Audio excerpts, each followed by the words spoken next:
अस्सलाम वालेकुम, welcome back to my YouTube channel. दोस्तों कैसे आप? उम्मीद करता हूँ सारे दोस्त खैरियत से होंगे। आज हम क्रेडिट कार्ड और लोन के बारे में बात करेंगे।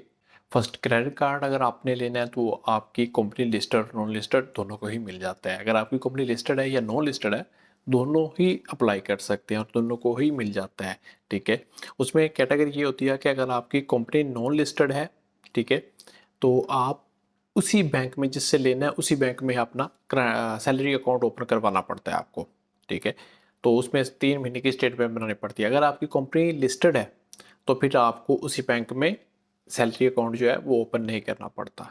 ठीक है, अगर आपका सैलरी अकाउंट किसी और बैंक में है, वहाँ पे आपकी सैलरी रेगुलर आती है, आपके 3 महीने की स्टेटमेंट है, तो आप किसी भी बैंक से क्रेडिट कार्ड जो है वो ले सकते हैं। अगर आपने लोन लेना है, लोन के लिए तो कंपनी लिस्टेड होनी चाहिए, नॉन लिस्टेड को नहीं मिलता।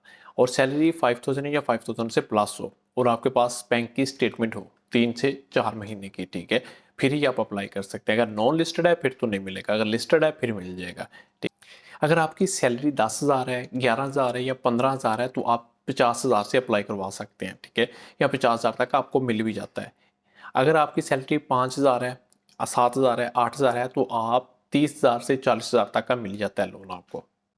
जिनकी सैलरी कम है वो अप्लाई नहीं कर सकते, 3,000 है, 4,000 है, वो अप्लाई नहीं कर सकते लोन को। 2023 से स्टेट बैंक ने अपने कवानीन चेंज कर दिए थे, उसमें सैलरी जो है वो 5000 या 5000 से प्लस कर दी थी, चाहे किसी ने क्रेडिट कार्ड लेना है या लोन लेना है। लेकिन अभी भी कुछ लोग ऐसे हैं जो आपको अप्लाई करवा के दे सकते हैं क्रेडिट कार्ड 3,000 में। ठीक है, जो मिलेगा 10,000 या 12,000 में। ठीक है, बहुत सारे बैंकों के एजेंट हैं जो आपको कॉल करके या आप उनको कॉल करके करवा सकते हैं। 3,000 में 10,000 तक का क्रेडिट कार्ड मिल जाता है। ठीक है, या 12,000 का मिल जाता है।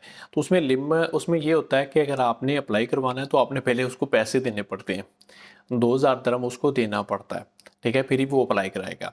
तो सबसे पहले उसने ये करना होता है कि जैसे वो आपको कॉल करता है या आप उसको कॉल करते हैं कि मुझे क्रेडिट कार्ड चाहिए, ठीक है, तो वो आपकी बैंक स्टेटमेंट कुछ नहीं मांगेगा। वो आपको ये कहेगा कि आप यहाँ पे आएँ, इस पेपर पे साइन करें और अपना सैलरी अकाउंट जो है वो ओपन करें। ठीक है, तो आपने बताना है कि मेरी सैलरी 3,000 है तो या 4,000 है, तो मेरी सैलरी 5,000 है ही नहीं। तो वो कह रहे हैं कि वो पेपर हम बना लेंगे, आप बस साइन करें। वो पेपर बना लेते हैं, आप साइन करते हैं, वहाँ पे सैलरी लिखी जाती है 5,000 प्लस या 5,000, वो लिख के साइन करवा लेते हैं आपके। उसके बाद वो सैलरी अकाउंट ओपन कर देते हैं।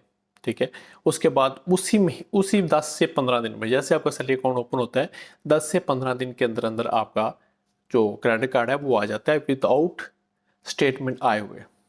कोई स्टेटमेंट नहीं आती है अकाउंट की, आपकी कोई सैलरी ट्रांसफ़र नहीं होती है, आपको क्रेडिट कार्ड मिल जाता है 10,000 या 12,000 का। क्योंकि आपकी सैलरी 3,000 है, 4,000 है, तो 10-12,000 तक मिल जाता है क्रेडिट कार्ड। ठीक है, विदाउट, अगर आपके पास पैसे नहीं होते, आपने पैसे कार्ड के यूज़ कर लिए, क्रेडिट कार्ड के आपने पैसे यूज़ कर लिए सारे के सारे, उसके बाद आप पे नहीं करते बैंक को। ठीक है, आप बैंक में कोई भी डिपॉजिट वगैरह नहीं जमा करवाते। ठीक है, उसके बाद बैंक का फ़ोन नहीं उठाते, तो बैंक क्या करेगा, आपकी डिटेल जो ली हुई उसने वो सेंट्रल बैंक को देगा और आपके वीज़े का स्टेटस चेक करेगा। वीज़े का स्टेटस इसलिए चेक करेगा क्योंकि आपकी सैलरी ट्रांसफ़र नहीं हो रही अकाउंट के अंदर। क्योंकि आपकी सैलरी 3,000 है, 5,000 होगी तो ट्रांसफ़र होगी सैलरी अकाउंट में। तो वो सेंट्रल बैंक से पूछेगा, तो सेंट्रल बैंक आपकी कंपनी की डिटेल्स, आपके रबाब की डिटेल्स, आपके अकाउंट्स की डिटेल्स सारी की सारी बैंक को सेंड कर देगा, जिसमें आपका एग्रीमेंट की कॉपी भी आ जाएगी उसके पास, जिसमें सैलरी लिखी होती है 3,000 या 4,000। उसके बाद बैंक जो होगा वो आपका कार्ड जो है वो उसको ब्लॉक कर देगा, अकाउंट को ब्लॉक कर देगा। उसके बाद आपके ऊपर लीगल एक्शन लिया जाता है, जो क्रिमिनल केस होता है वो बनता है कि ये 2 नंबर पेपर बना के सबमिट किए गए हैं, इससे आप पकड़े जाते हैं। कहीं पे भी हो आपके ऊपर केस बन गया, आप पकड़े गए, क्योंकि ये फ्रॉड का केस होता है कि आपने बैंक के साथ फ्रॉड किया है, डुप्लीकेट पेपर जो हैं वो यूज़ किए हैं। तो इस केस की सज़ा है वो बहुत ज़्यादा है। ठीक है, अगर आपके ऊपर क्रेडिट कार्ड का सिर्फ केस होता तो आप कोर्ट में जाते, वहाँ पे जाके आप फाइन भरते तो आपका केस ख़त्म हो जाता है। लेकिन इस केस की सज़ा बहुत ज़्यादा है। डुप्लीकेट पेपर जो है वो जब जमा करवाए थे, आपके साइन हुए थे और जमा हो गए थे, उसके बाद आपको सैलरी अकाउंट ओपन हुआ, फिर आपको क्रेडिट कार्ड मिल गया। ठीक है, डुप्लीकेट पेपर यहाँ पे जमा करवाना अनलीगल है। ठीक है, उसके बाद आपके ऊपर केस हो गया, केस होने के बाद आपको जेल भी हो सकती है और जुर्माना भी अच्छा खासा हो सकता है, और उसके बाद आपको डिपोर्ट कर देंगे, क्योंकि आपने फ्रॉड किया वो भी बैंक के साथ। अगर आपने क्रेडिट कार्ड लेना है या लोन लेना है तो आप लीगल तरीके से आए, जो बैंक ने अपने रूल्स रखे हैं उसको पूरा करके फिर ही आप ले सकते हैं। अगर आपकी सैलरी कम है तो आप अप्लाई नहीं कर सकते। अप्लाई करवा देते हैं, वो तरीकाकार मैंने आपको बता दिया है कि किस तरह से लोग अप्लाई करवाते हैं। जो क्रेडिट कार्ड है आप उसकी फीस नहीं जमा करवाते, मिनिमम इंटरेस्ट रेट जो है वो आप नहीं पे करते उसके, तो बैंक जो है वो आपके ऊपर केस कर सकता है। तो जब वो केस बनाएगा वो क्रेडिट कार्ड का नहीं बनाएगा, वो आपके ऊपर फ्रॉड का केस बना देगा। फिर आपको यहाँ पे बहुत ज़्यादा प्रॉब्लम हो सकती है, आपको यहाँ से डिपोर्ट भी किया जाता है, उसके बाद सज़ा भी देनी होगी उनको यहाँ पे, और आपको जो फाइन आएगा वो भी पे करना पड़ता है। ठीक है, तो जब भी आपने लेना है आप अपने लीगल ही पेपर यूज़ करवाएं। किसी की बातों में मत आएँ कि कम सैलरी पे मिल जाता है लेकिन फंस आप जाएंगे बाद में। ठीक है, वो निकल जाएगा, वो अप्लाई करवा के आपको दे के अपने पैसे लेके निकल जाएगा, लेकिन बाद में फंस कौन जाएगा, आप जाएंगे। क्योंकि आपकी 3 से 4 सैलरी भी कम हुई ना तो बैंक को डाउट हो जाएगा कि इस बंदे की सैलरी नहीं आ रही, तो आप किसी और बैंक में अपना अकाउंट भी नहीं ओपन करवा सकते। सैलरी अकाउंट किसी और बैंक में नहीं ओपन करवा सकते। सैलरी अकाउंट सिर्फ एक ही होता है, जो एक ही बैंक में होता है। अगर दूसरे बैंक में आपने ओपन करवाना है तो पहले वाला अकाउंट जो होता है उसको क्लोज करवाना पड़ता है, उसके बाद ही आप दूसरा कोई अकाउंट ओपन करवा सकते हैं। सैलरी अकाउंट किसी भी बैंक में, सैलरी अकाउंट एक ही होता है। तो जब सैलरी नहीं होगी तो वहाँ वहाँ पे भी आपको फाइन मिलेगा, क्योंकि 35 पर मंथ मिलते जाएंगे आपको।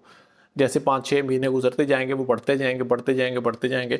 उसको भी जब भी क्लोज करवाना है आपने, जब आप पे केस भी होता है कुछ भी होता है आपने क्लोज करवाना है, तब भी आपको उसके मिनिमम भरने पड़ते हैं। फिर अगर आपने क्रेडिट कार्ड लेना है या लोन लेना है, आप लीगल टीम से बात करें, हमसे बात करें, हम आपको बताएंगे कहाँ से मिल जाएगा, कितनी सैलरी है, कौन कौन से डॉक्यूमेंट चाहिए आपको, वो तरीकाकार हम बैंक भी बता देंगे, इस बैंक में जाके आप अप्लाई करवा सकते हैं। ठीक है, हम पूरी डिटेल आपको बताएंगे। अगर आपको करवाना है, अगर आपने लीगल तरीके से चलना है, अगर आपने इनलीगल तरीके से चलना है तो आप किसी से भी करवा लें। ठीक है, कोई भी आपको फ़ोन करता है तो आप करवा लें उससे।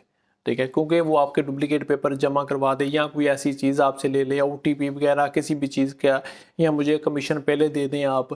ठीक है, बाद में हो ना आपका काम, उसके बाद आपके पैसे भी गए और काम भी नहीं हुआ, तो इस तरह के काम आप ना करवाएं। अगर आपने लीगल तरीके से जाना है, आपकी सैलरी 5,000 है या 5,000 से ज़्यादा है, तब मैं अप्लाई करवा के दे सकता हूँ आपको। ठीक है।